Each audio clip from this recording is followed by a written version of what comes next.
Tumsifu Yesu Kristo. Salamu alaikum. Familia ya marehemu Charles Tumaini. Kuzaliwa.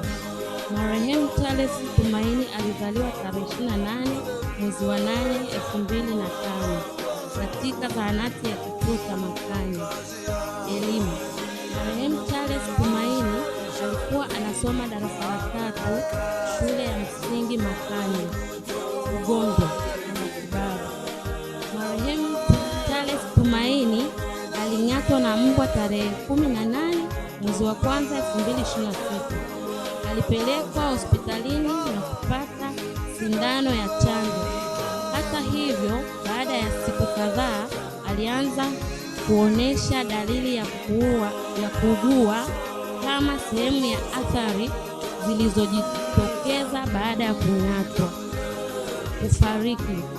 Marehemu Charles Tumaini alifariki tarehe 28 mwezi wa 2 mwaka 2026 katika zahanati ya kituo ambapo alikuwa akiendelea kupata matibabu. Shukrani. Tunashukuru watu wote walioshiriki katika kuokoa maisha ya Charles.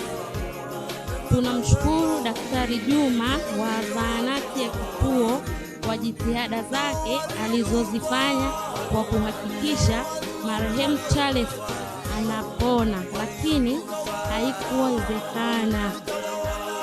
Kwa upekee tunamshukuru Mungu kwa zawadi ya uhai kwa kipindi ambacho tumekuwa na mpendwa wetu Charles. Tunasema kazi yake haina makosa. Bwana ametoa na Bwana ametwaa. Jina lake lihimidiwe.